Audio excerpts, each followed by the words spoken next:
The best way to test a system is to experience it like an ordinary man.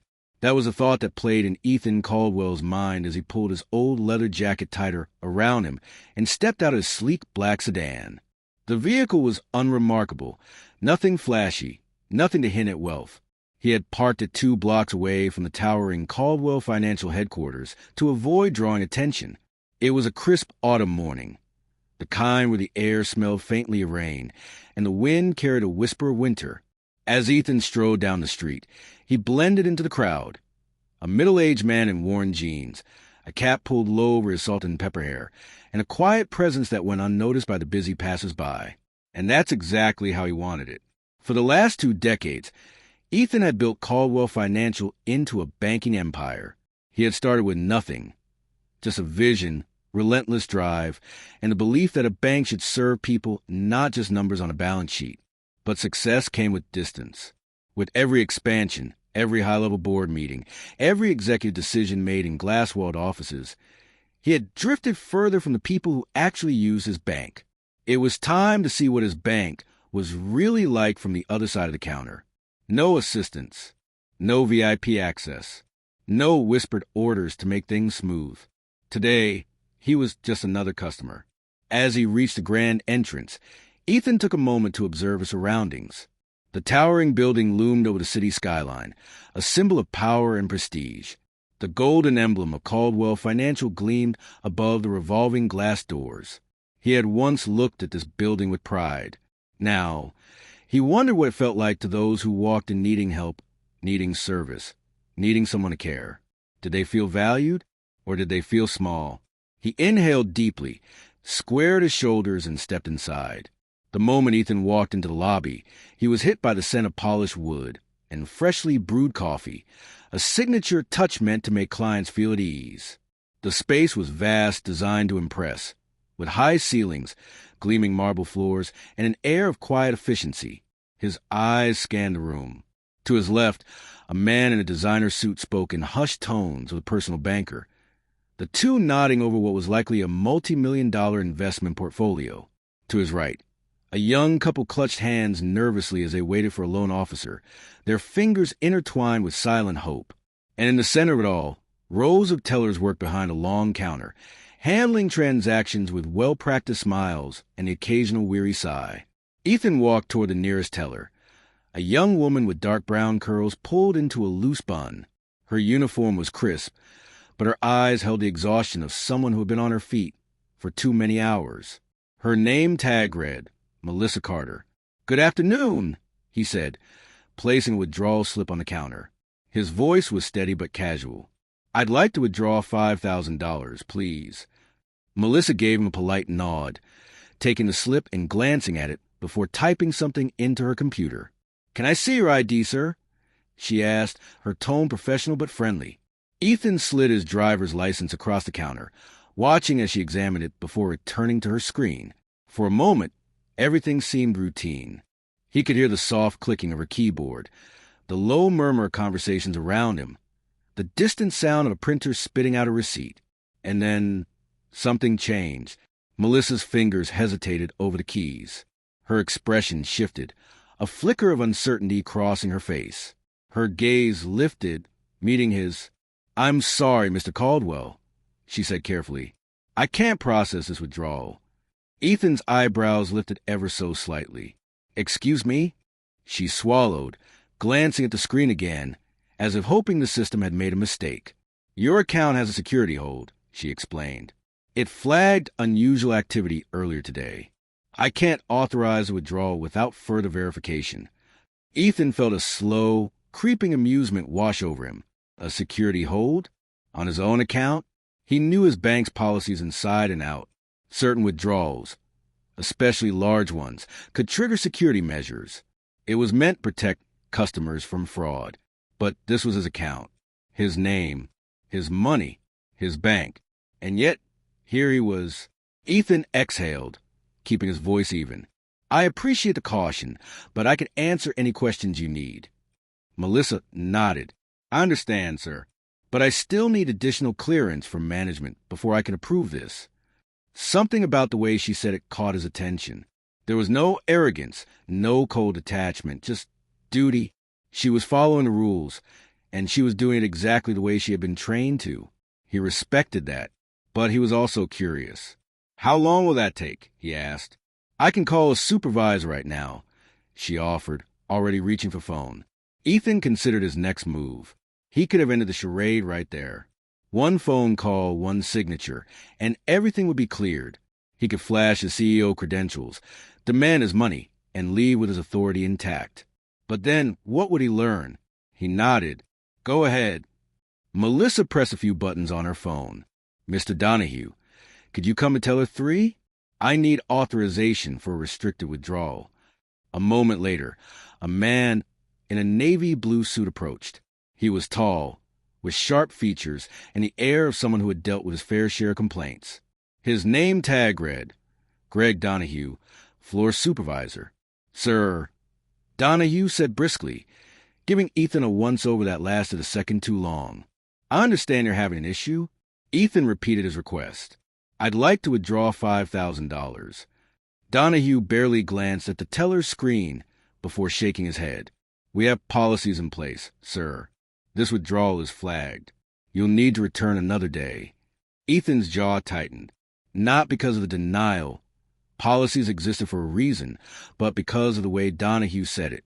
There was no explanation, no effort to assist, just a dismissive brush-off, as if Ethan were some nuisance clogging up the line. Something inside him simmered.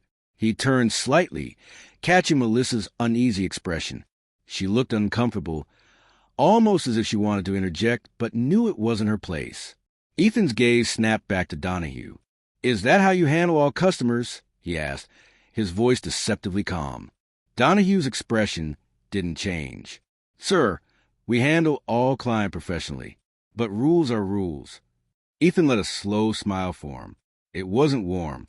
It wasn't kind. It was the kind of smile that meant something was about to change. He reached into his pocket and pulled out his bank ID, the one with his name, the one with his title. He placed it on the counter with deliberate precision. Then he met Donahue's eyes and said the words that would send a cold shock through the room. "I am Ethan Caldwell." The silence that followed was absolute. Power isn't just in titles. It's in the way people treat you when they think you have none. Ethan Caldwell had spent decades learning that lesson. He had built Caldwell Financial from the ground up, turning a small regional bank into a financial empire. He had negotiated with billionaires, advised presidents, and made decisions that shaped economies.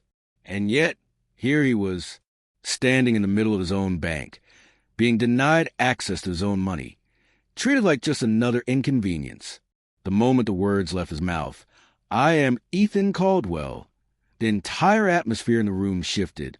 Melissa, the teller, went stiff, her eyes darting between Ethan and the floor supervisor, Greg Donahue. She looked like someone who had just realized she might be standing in the middle of an unfolding disaster. Donahue, on the other hand, barely reacted. His lips thinned, but there was no immediate panic, no stammering apology. Instead, there was something else, a flicker of something unreadable in his expression. Skepticism. Ethan recognized it instantly. He had seen that look before. It was the same expression executives wore when they were about to dismiss an idea before hearing it out. The look of someone who believed they were the smartest person in the room. Donahue folded his arms. "Sir, if you're really Ethan Caldwell, then I'm the President of the United States." A small, incredulous laugh escaped Ethan before he could stop it. "Oh, this is getting interesting. Is that right?" Ethan mused, arching an eyebrow. "Look," Donahue continued, exhaling sharply, "I don't know what game you're playing, but we don't have time for this. You don't have the proper clearance, and I'm not about to override a security protocol because a customer claims to be the CEO. Ethan studied him. Donahue wasn't panicked. He wasn't scrambling to fix a mistake. If anything, there was a hint of impatience in his tone, as if he had dealt with one too many difficult customers that day and wasn't about to let this one be any different. It was fascinating, really. Ethan could have ended it right there. Could have pulled up his credentials, called a board member, or simply walked into the executive offices upstairs. But he didn't. Because this moment, this exact moment, was what he had come for. Not the policies, not the security measures, but the people. And what he was witnessing right now told him more than any executive meeting ever had. Melissa was watching the exchange with thinly veiled anxiety. Her hands were still folded in front of her keyboard, but she was gripping her fingers tightly, like someone who wanted to speak but knew better than to do so. She knew who he was. Ethan turned to her. "Melissa," he said evenly, "if I asked you to check the internal employee database, will my photo be there?" She hesitated. "Why, yes, sir." "And would it confirm my identity?" Another pause. Then, more confidently, "Yes, sir, it would." Ethan nodded. "Then check it." She glanced at Donahue, as if waiting for permission. Donahue scoffed. "That won't be necessary." Ethan tilted his head slightly. "Won't it?" Donahue let out an exasperated sigh. "Mister, whoever you are, I have real customers to attend to. Either make a withdrawal within the allowed limits or leave. Real customers."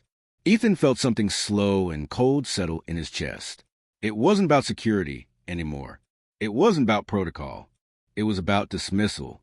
Melissa looked between them, her internal battle visible on her face. She was stuck between duty and instinct. Ethan could tell. She wanted to verify, to clear the situation up, but she was afraid. Not of Ethan, of Donahue, and that told him everything. He took a slow breath, then turned back to Donahue with a small, knowing smile. "You don't recognize me," he said quietly. "And that's fine. But here's what's going to happen. You're going to verify my identity. And when you realize your mistake, you're going to have a very interesting conversation with me about how you handle customers." Donahue exhaled sharply through his nose, shaking his head. "Sir, this is ridiculous." Ethan cut him off with a single look. It was the kind of look that had made boardrooms go silent, the kind of look that had closed billion-dollar deals. And for the first time, Donahue hesitated. Melissa swallowed hard, then turned quickly to her screen, her fingers flying across the keyboard. Within seconds, Ethan saw the exact moment she found it. Her breath hitched, her eyes widened. And then, "Oh my God," she whispered. She jerked her gaze up, staring at him as if she had just witnessed a ghost materialize in front of her. Donahue frowned. "What?" Melissa opened her mouth, then closed it. Her throat bobbed as she swallowed. "Sir," she said carefully, barely above a whisper, "he's telling the truth." Donahue let out a disbelieving laugh. "No, he's not." Melissa turned her screen so he could see it.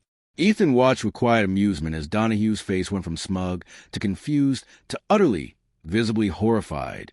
There it was. Ethan Caldwell, founder, CEO, the man standing right in front of him. A thick, uncomfortable silence filled the space between them. Ethan leaned in slightly, lowering his voice just enough for only Donahue to hear. "What was it you said earlier?" he asked, his tone eerily pleasant. "Something about having real customers to attend to?" Donahue's throat bobbed as he swallowed hard. "Mr. Caldwell, I didn't realize." "No," Ethan agreed. "You didn't." There was no anger in his voice. No yelling. No threats. Just calm, razor-sharp disappointment. And somehow that was worse. Melissa sat frozen, watching it all unfold with wide eyes. Around them, other employees were starting to notice. Conversations were pausing. The tension in the air had shifted from routine annoyance to something else. Ethan straightened, slipping his ID back into his pocket. "Here's what's going to happen now," he said smoothly. "You're going to process my withdrawal. And then, Donahue, we're going to have a conversation about leadership. One that I suspect you won't enjoy very much." Donahue's face was drained of color. "Yes, sir," he croaked. Melissa hurriedly began processing the withdrawal, her hands slightly shaking as she counted out the bills. When she handed them to Ethan, she whispered, "I'm so sorry." Ethan gave her a small, reassuring nod. She wasn't the problem. But Donahue, he was. And Ethan had every intention of fixing that. He took the cash, tucked it into his jacket, and gave Donahue one last look before turning toward the executive offices. This wasn't just about money anymore. It was about the culture of his bank. And from the looks of it, things were about to change. Power doesn't reveal a person's character. It amplifies it. Ethan Caldwell had seen this truth play out in boardrooms, on Wall Street, and in the hushed corridors of power. But today, he had seen it inside his own bank, and that was unacceptable. The moment he turned toward the executive offices, the energy in the lobby shifted. Whispers spread like wildfire. Employees glanced at one another, their eyes darting between Donahue's paling face and Ethan's controlled, deliberate movements. Melissa, still visibly rattled, clutched the edge of her counter, as if she wanted to say something, perhaps apologize again, but Ethan gave her a slight, reassuring nod before walking away. She wasn't the one who had made the situation unbearable. Greg Donahue was, and Donahue knew it. The floor supervisor hesitated for only a second before scrambling to follow. His steps hurried and uneven as he caught up with Ethan. "Mr. Caldwell, sir, I deeply apologize for the misunderstanding," Donahue stammered, his voice lower now, almost pleading. Ethan didn't stop walking. "A misunderstanding?" he mused. "That's an interesting way to describe what just happened." Donahue swallowed hard. I was just following protocol, sir. Security measures. We can't override them for just anyone." Ethan gave him a sidelong glance. "I wasn't asking you to override security measures, Donahue. I was asking for basic respect." They reached the glass double doors leading to the executive suites. A receptionist, a middle-aged woman with sharp eyes and a headset resting against her collarbone, looked up in surprise as Ethan strode past her desk. "Mr. Caldwell?" she gasped, standing abruptly. "I wasn't aware you were coming in today." "Neither was I," Ethan said smoothly. She hesitated only a second before stepping forward. "Would you like me to alert Mr. Simmons?" Nathan Simmons, Senior Vice President, the man who had been overseeing day-to-day operations in Ethan's absence. "Yes," Ethan replied. "Tell him we need to have a conversation. Immediately." She nodded briskly, already pressing a button on her headset as Ethan continued walking, Donahue trailing behind him like a man marching toward his own execution. The executive offices were a stark contrast to the bustling main floor. Here, the walls were lined with dark oak paneling, the lighting softer, the furniture expensive but understated. It was a kind of space designed to impress clients and make employees feel important. But right now it felt hollow. Ethan pushed open the door to his office and stepped inside. It was exactly as he had left it. The large mahogany desk, the towering bookshelves filled with financial reports and industry analyses, the city skyline stretching beyond the floor-to-ceiling windows. He turned, folding his arms as Donahue hovered awkwardly near the doorway, his forehead glistening with sweat. "Close the door," Ethan said. Donahue obeyed. For a long moment, Ethan said nothing. He simply let the silence settle, thick and uncomfortable. Donahue fidgeted. "Sir, I really didn't mean any disrespect. I was just—" "Tell me something," Ethan interrupted, his voice deceptively calm. "Would you have treated me that way if I had walked in wearing a suit?" Donahue opened his mouth, then closed it. Ethan continued, stepping closer. "Would you have dismissed me so easily if I looked like I had millions in my account?" "Because that's what you did, Donahue. You made an assumption, not based on security risks, not based on genuine concern, but based on appearances. And worse, you did with absolute certainty that you were right." Donahue's jaw clenched. "Sir, I didn't listen." Ethan's words cut through the air like a blade. "You dismissed me before I even had a chance to explain," he continued, his tone still eerily controlled. "You shut me down because you thought I was just another customer you could brush off. You treated me like an inconvenience, not a person." Donahue's face turned a shade paler. "Sir, do you know how many customers we lose because of that attitude?" Ethan pressed. "Do you know how many people walk into our branches, hoping for a little help, a little guidance, only to be turned away because someone assumed they weren't worth the time?" The older man swallowed hard, visibly flinching. Ethan let the silence stretch for a long moment before finally exhaling. He turned, walking slowly toward his desk, trailing his fingers across its smooth surface. "You've been with this bank for how long, Donahue?" he asked, his back still turned. Donahue cleared his throat. "10 years, sir." 10 years, Ethan murmured, nodding slightly. "And in that time, what have you learned about leadership?" Donahue hesitated. I make sure things run smoothly. That policies are followed. That we what?" Ethan asked, turning to face him again. Donahue faltered. "That we protect the bank's interests?" Ethan studied him for a long moment, then gave a slow, disappointed shake of his head. "That's where you're wrong," he said softly. Donahue blinked. Ethan continued, his voice firm but not unkind. "A bank isn't a fortress built to keep people out, Donahue. It's a bridge, a lifeline. People come to us when they need help. They come to us when they're buying their first homes, starting businesses, planning for their futures. If we make them feel like they don't matter, they won't just walk away. They'll never come back." Donahue lowered his gaze. "And the worst part," Ethan added, "you didn't even realize you were doing it. It wasn't a conscious decision. It was habit." Donahue opened his mouth, but no words came out. A knock on the door broke the silence. The receptionist stepped in, looking slightly nervous. "Mr. Caldwell, Mr. Simmons is here to see you." Ethan nodded. "Send him in." Donahue looked almost relieved, until he realized what was about to happen. Nathan Simmons strode in, his sharp gray suit immaculate, his expression a mixture of curiosity and concern. He was a man who prided himself on efficiency, but Ethan could see the question in his eyes. "Sir," Simmons greeted, glancing between Ethan and Donahue. "I wasn't expecting you today." Ethan gestured toward Donahue. Neither was he. Simmons frowned slightly. "Is there a problem?" Ethan smiled, but it wasn't a warm one. "That depends." He turned back to Donahue, folding his arms. "Tell me, Donahue, after everything that just happened, after the way you handled a regular customer today, do you think you should still be leading others?" Donahue looked down, his face ashen.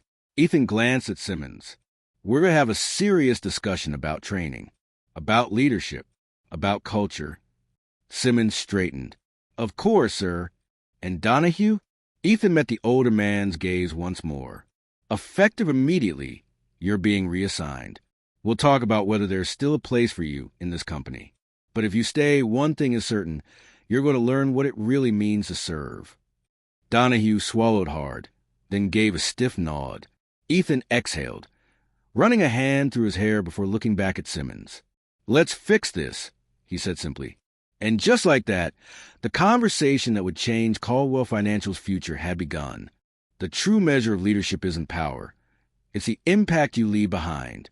Ethan Caldwell stood at the floor-to-ceiling window of his office, gazing out over the city skyline. It was a breathtaking view, one that had once filled him with pride. Today, though, it felt different. Today, it felt like a reminder of why he had built Caldwell Financial in the first place. Not just to make money, not just to dominate the industry, but to serve people. And today, he had seen firsthand how far the company had drifted from that vision. Behind him, Donahue sat stiffly in one of the leather chairs opposite Ethan's desk, hands clasped together, shoulders tight with tension. The man looked smaller than he had in the bank lobby, the arrogance stripped away. Nathan Simmons, senior vice president, stood nearby, flipping through the notes his assistant had just handed him. He had barely looked at Donahue since entering the office, his disappointment evident in the furrow of his brow. Ethan turned from the window, moving back toward his desk. "Tell me something, Donahue," he said, his voice level but firm. "What do you think your job is?" Donahue exhaled sharply, running a hand over his forehead. "To manage daily operations, to enforce policy, to make sure the bank runs efficiently." Ethan nodded. "And where do people fit into that?" Donahue hesitated. Ethan leaned forward slightly. "The customer you turned away today, the one you dismissed without a second thought, what if he'd been an elderly man withdrawing his pension? A small business owner trying to meet payroll? A single mother needing cash to buy groceries?" Donahue looked down, his fingers tightening into fists. You didn't just deny me access to my own money, Ethan continued. You denied me respect. And if you did that to me, how many others have you done it to? How many customers have walked away from this bank feeling invisible? The silence in the room was deafening. Simmons finally spoke, his voice sharp. Ethan's right. This isn't just about today. This is about the culture we've allowed to take root here. Donahue looked up, guilt flickering across his face. I never meant to make anyone feel like that. But you did, Ethan said simply, because you were more focused on rules than people. Donahue swallowed hard. I was just trying to do my job. Ethan's expression softened just a fraction. No, Donahue, your job is to help people, to be the kind of leader who makes others feel valued. Right now, you're not that leader. Donahue let out a slow, shaky breath. I see that now. Ethan leaned back, studying him. Then tell me, what are you going to do about it? For the first time, Donahue didn't have an immediate answer. He sat there, thinking, truly thinking. And that, Ethan realized, was the first step. After a long pause, Donahue straightened in his chair. I want to fix this, he said, his voice quieter now. I don't know how yet, but I do. Ethan nodded slowly. Good. Simmons set down his notes.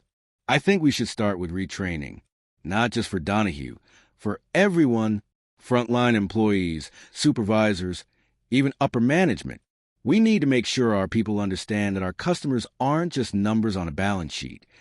Ethan turned to him, impressed. Agreed. Simmons looked at Donahue. And as for you, if you really want to fix this, you'll have to prove it. Donahue sat up straighter. I will. Ethan watched him for a long moment before finally making his decision. You're not fired, he said at last. Donahue's breath hitched in relief, but Ethan wasn't finished. But you're being reassigned, he continued. Effective immediately, you're stepping down from your supervisory role. You're going back to the ground level, to customer service. Donahue blinked. Sir, If you want to learn what it means to lead, Ethan interrupted, then you need to understand the people you serve. That's your job now. Talk to customers. Hear their concerns. Feel their frustrations. Because until you do, you won't be the kind of leader this company needs. Donahue's face turned red, not with anger, but with something closer to shame. He nodded, his voice barely above a whisper. Understood. Ethan leaned forward. Don't just understand it, Donahue. Live it. The older man swallowed hard and nodded again. Simmons stepped in. We'll set up the transition immediately. Ethan gave a small nod before standing, signaling that the conversation was over. Donahue rose, hesitating for a brief moment before quietly making his way to the door. Just as he reached it, Ethan spoke again. Donahue. The man turned back, looking wary. Ethan held his gaze. This isn't a punishment. It's an opportunity. What you do with it is up to you. A flicker of something crossed Donahue's face. Then, for the first time that day, he nodded, not out of obligation, but out of understanding.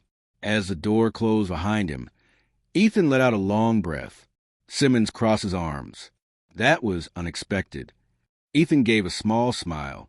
Leadership isn't about tearing people down, Nathan. It's about building them up. Simmons smirked.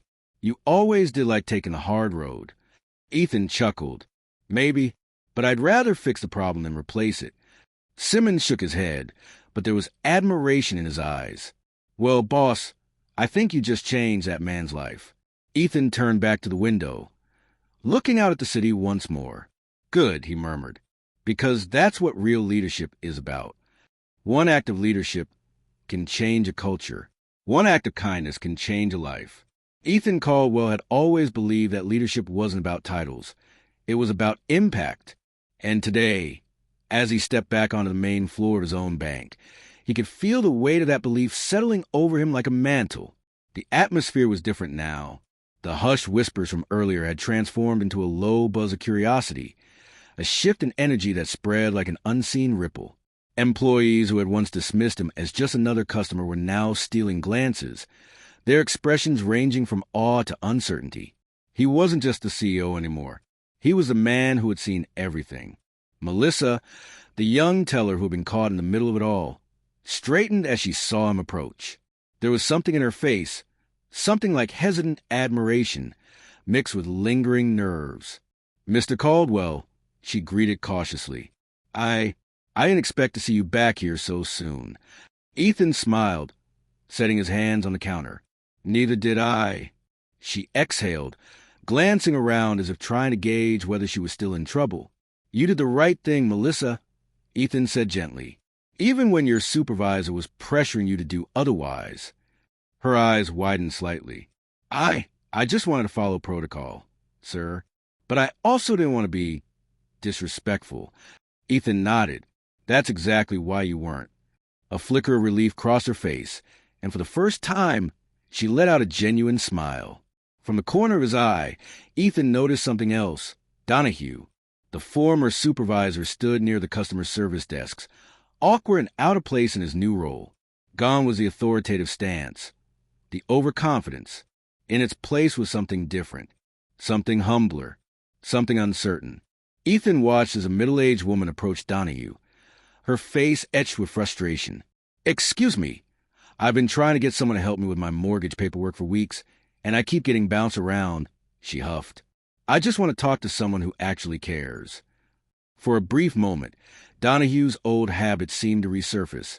His posture stiffened, his expression shifted into defensive mode. But then he caught himself. And Ethan saw it, the small but significant hesitation, the realization that his response mattered. Donahue took a breath and let his shoulders relax. "I'm sorry you've had to go through that," he said, his voice quieter than usual. "That's not how we should be treating our customers. Let's get this fixed." The woman blinked, as if surprised by the shift in tone. "Oh, well, okay." Ethan's lips curved into a small, knowing smile. Change didn't happen overnight, but it had to start somewhere. He turned back to Melissa.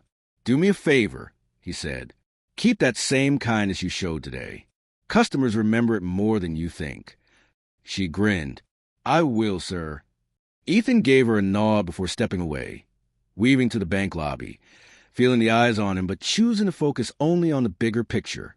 As he reached the exit, Nathan Simmons caught up to him, falling in to step beside him. "That was interesting to watch," Simmons mused, nodding toward Donahue. "Think he'll make it?" Ethan exhaled. "That depends." "On what?" "On whether he truly wants to change, or if he just wants to keep his job." Simmons smirked. "You're a tough boss, you know that?" Ethan chuckled. "I'm not interested in being tough. I'm interested in making sure this bank stands for the right things." Simmons studied him for a long moment before shaking his head with an amused sigh. "You're not what they expected in a CEO." Ethan glanced around at the employees still murmuring about him, at the customers now being met with more attentive service. "Good," he said simply. With that, he stepped outside, the cool afternoon air greeting him like a promise that today had been more than just a lesson in leadership. It had been the first step toward something better, and that, more than anything, was worth the trouble.